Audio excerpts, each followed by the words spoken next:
ends up sleeping with his daughter-in-law. She plays the harlot, deceives her father-in-law, and they end up having 2 children. Take that, tuck it to the side. Many years later, God, after 400 years of Egyptian tyranny, he rescues his Israelites, brings them through the wilderness for 40 years, through the hands of Moses, and then leads them to the promised land. Now, through another series of unfortunate events, Moses cannot bring them into the promised land, but he leads them through Joshua. Joshua sends spies into the lands, and they come to the house of a prostitute named Rahab. Now, Rahab hides the Israelite spies and tells the king's men when they come looking for them that they're not here, they're all over there, sends them on a wild goose chase and protects them. But she asks one thing in return, that they would spare her life when God destroys the city. God destroys the city, saves Rahab and her family, and then eventually Rahab marries an Israelite man and they have a child.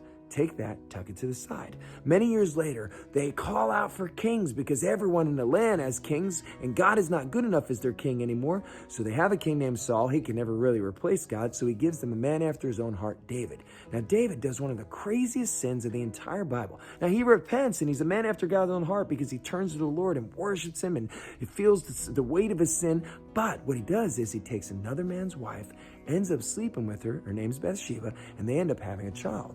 Well, David, ashamed by the sin, ends up having that man put on the heaviest fighting line of the battle and having him killed. But then God takes the child from Bathsheba and David because of the sin. But the craziest thing ends up happening. He allows David and Bathsheba to come back together, and they have a child and a son named Solomon. Take that, hold on to all 3 of those. We see deception, we see adultery, we see prostitution.